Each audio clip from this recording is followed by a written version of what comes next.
So I'm David Geltner. I teach the real estate finance part of the curriculum in our MSRED program here. In terms of my background, I think what led me in this direction was I was always very interested in cities, even as a kid. And I basically did urban studies at an undergraduate and master's level.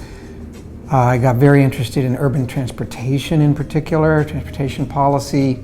Came to MIT first in 1978 to work at the Center for Transportation Studies. I became particularly interested in quantifying and evaluating risk in construction projects. I then got my first academic job at the University of Cincinnati in the business college there in the finance department, teaching real estate finance.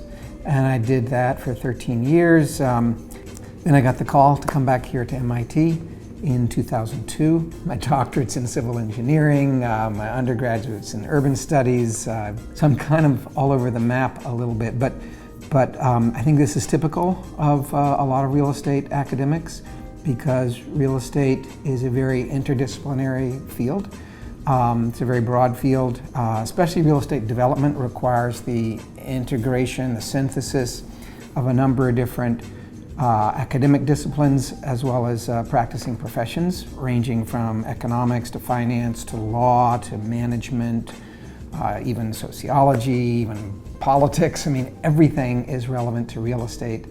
I think that makes me feel particularly at home at MIT and particularly grateful for there being a place like MIT, which is such a interdisciplinary or focused kind of institution. So the courses that I teach in the program here have to do with real estate finance. My courses, I have the basic introductory real estate finance and investments course in the fall. It's a full semester course that we do require everybody to take in the MSRED program. And then I have a half semester course in the spring called Real Estate Capital Markets, which we also require our students to take. And then I teach an elective course in the second half of the spring semester, which is called Tools for Analysis in Real Estate Development. I typically, in my classes, I have maybe half the classes is the MSRED students, and the other half consists typically of Sloan MBA students and of Urban Studies Master of City Planning students and a variety of other students. Our students coming in the MSRED program come from a variety of backgrounds. Many of them don't have any finance in their background. We've got architects and engineers who are wanting to become real estate developers and they don't have much, if any, finance background, and we've got to take them from the basic level all the way up to the cutting edge. Meanwhile, I've got many of our students do have a strong finance background, a strong real estate finance background, a lot of experience in it, and I've got Sloan students coming in with a lot of finance background. I need to serve that constituency as well. I want to serve that constituency. So what my course tries to do is to actually enable students to start at ground zero, start at the basics and understand the first steps of financial economics applied to real estate investment, but also actually to get to the cutting edge and even a little bit beyond the cutting edge to really know more than what is just the common practice out there in the industry. How can we do that? By teaching the real fundamentals from a very strong and rigorous theoretical basis. So my course is designed to use all of the knowledge, the theoretical corpus and framework that financial economists have built up over the past generation or two and apply that to real estate.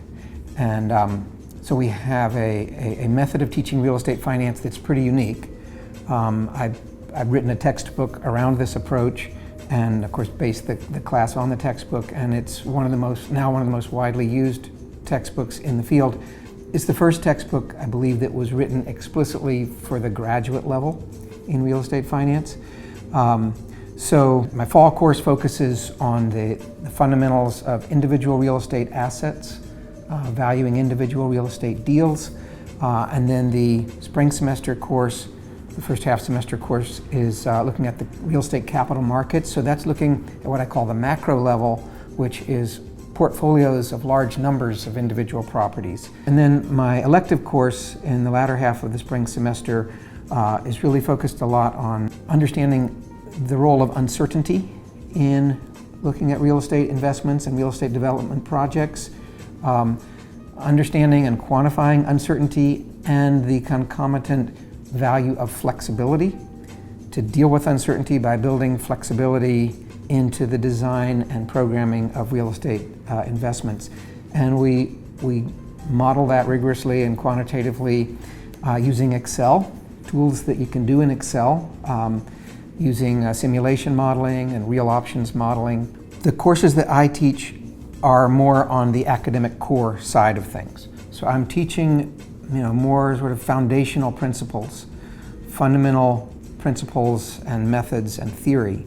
The way that benefits our students, I think, is in two ways. You could call it academic, but it's really training your brain, right?